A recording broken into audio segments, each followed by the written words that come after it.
Imagine your body is a city operating at impossible speeds. The construction workers in this city are enzymes.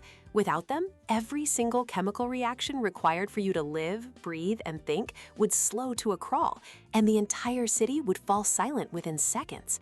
So what's their secret? Every reaction needs a spark, an initial push of energy called activation energy. Instead of using raw heat, which would cook our cells, enzymes work by dramatically lowering that energy barrier. They grab their target molecule, the substrate, in a specific pocket called the active site. It's not a rigid lock and key, but a more dynamic induced fit. The enzyme gives the substrate a molecular hug, stressing its bonds and priming it for change. But these workers are sensitive. Their intricate 3D protein shape is everything. Too much heat, like in a dangerous fever, or the wrong pH, and they denature.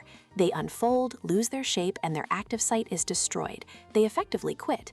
This is precisely why a high fever is life-threatening. Your body's essential machinery is breaking down. To manage this workforce, cells use inhibitors. Some directly compete for the active site, while others bind elsewhere to change the enzyme shape from afar, shutting it down. This control is central to metabolism, the sum of all the city's activity. Catabolic pathways act as demolition crews, breaking down molecules to release energy. Anabolic pathways are the builders, using that energy to construct what the cell needs. This entire system is linked by ATP, the cell's universal energy currency. The energy released by demolition directly powers new construction. From the precise hug of a single enzyme to the vast interconnected pathways of metabolism, this is the carefully regulated, high-speed dance that defines life itself.